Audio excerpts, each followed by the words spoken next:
Greetings all, Shane Bruce, Rest of My Daisy with an update.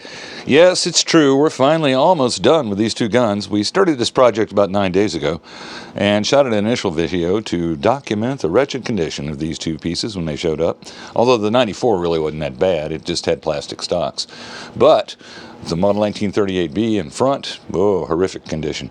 And if you want, you can go back and take a look at the last video I posted and get an idea of what it looked like in its Rustomod glory. So, where we're at right now is all the mechanicals on both guns have been done. The Model 94 only needs to have oil applied to the stock, and that will be finished and ready for repatriation to its original location. Let's take a look at the 1938B, because this one actually turned out pretty well. As you can see, it's the original factory stock. When we got it, it looked more like a gray field post.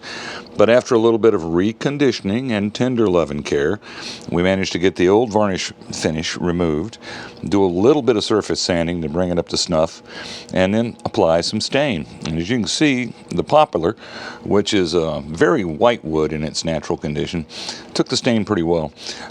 It is kind of interesting to me that the little critter holes that were installed in the stock when it was laying under a yard of debris or so in the barn, they're still there, but there's no reason to take them off.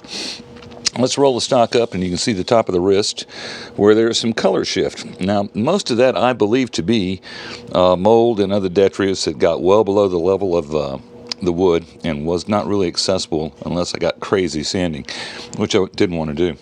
Let me flip it over and show you the Red Ryder buttstock imprint.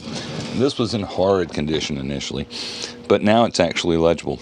I wanted to point out to you, this is a 1980's version of the 1938B Red Ryder, and in some cases on these guns, you'll notice that the front hooves of the horse did not make the cut on the groove there on the profile that was put on the stock. By and large, though, not too bad. It is legible. Red looks pretty good there. It certainly is visible, which was not the case before. Now, here's something that's kind of unusual. You don't see this on Red Ryders with poplar stocks, but you'll notice that there is a little bit of fiddleback in there. Any hardwood, any wood, can exhibit curl, figure, or fiddle. Oops, there goes our stand. But normally in poplar, what you get is a very straight grain wood. It is a hardwood because it drops its leaves every year, but it's not a very hardwood. But Daisy has always preferred this wood for stocking its Red Ryders, mainly because of the expense or lack thereof. Now, let's take a look at the metalwork. It was a really rusty gun, paint finish. The customer originally wanted the gun stripped and painted, which I did. But after I did it, I realized I didn't like the way it looked, so I stripped it and fire blued it. Kind of exceeded my authority there. But the work turned out pretty well compared to what the original looked like. And as part of the upgrades we've done to the gun, we've replaced the front sight, the original front sight, and installed a fiber optic unit. The original shot tube assembly had about 6 inches of jammed BB stuck in it. Cooked it in the ultrasonic for quite a while. Nothing shook free.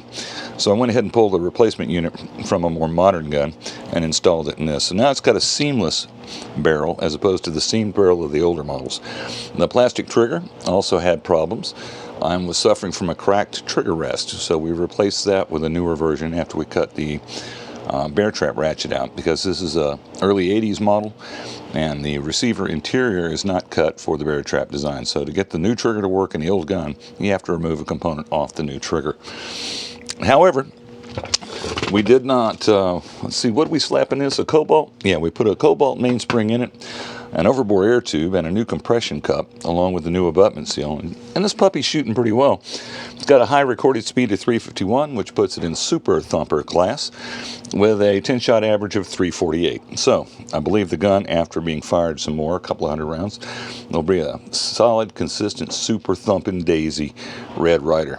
The last thing we did was replace the rear sight elevator, so now the gun has some elevation adjustment, but doesn't have any windage adjustment. Overall, though, shoots pretty fair. Makes an impressive hole in a can, and we'll do a shooting video before I release it and send it home to its owner. So, that's the story on a 1938B Rustomod. It's now a presentable mod. The Model 94 was procured by the guy who sent me the 1938B because he thought he'd lost this and he wanted one of the guns done. So this showed up. It shot really well when it got here. It was recording just under 300 feet a second.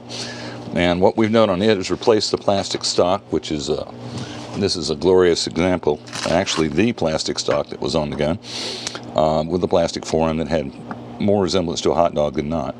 So we went ahead and put new wood on this stock, and that stock I think is going to turn out to be spectacular once we get some oil on it and get it finished. Same process with the steel. Went ahead and took off the remaining surface finish. It was a painted gun, and then fire blued it. We've replaced the internals on this one as well with a Cobalt 327 Super Spring, a 764 air tube, and new set of seals. We've also placed Model 25 50-round spring-loaded magazine in a barrel shroud. So now it's not a shake and bake gun anymore. It's a force-feed gun, and it's got the standard 94 features: the super cool flip beep rear sight. And as you drive down to the front of the gun to take a look at the muzzle, it's got the hook front sight, which is super cool. Also has a slot for a sling mount, should you be inclined to put one on there. The gun came with a straight plastic lever, but to accommodate the curved buttstock, we swapped it out for a new production Daisy curved metal lever. So the gun weighs pretty well, shoots pretty well. Not as fast as the 1938B, but running a per shot average of 334. So it's a solid thumper class gun. Overall, a damn nice brace of weapons.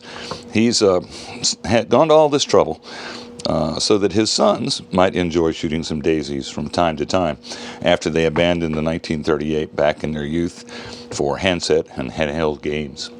Well, that's the update today. Next time you see these, they'll probably be on the range and shooting or in a box on their way home. This is Shane Bruce with Rest of My Daisy, signing off.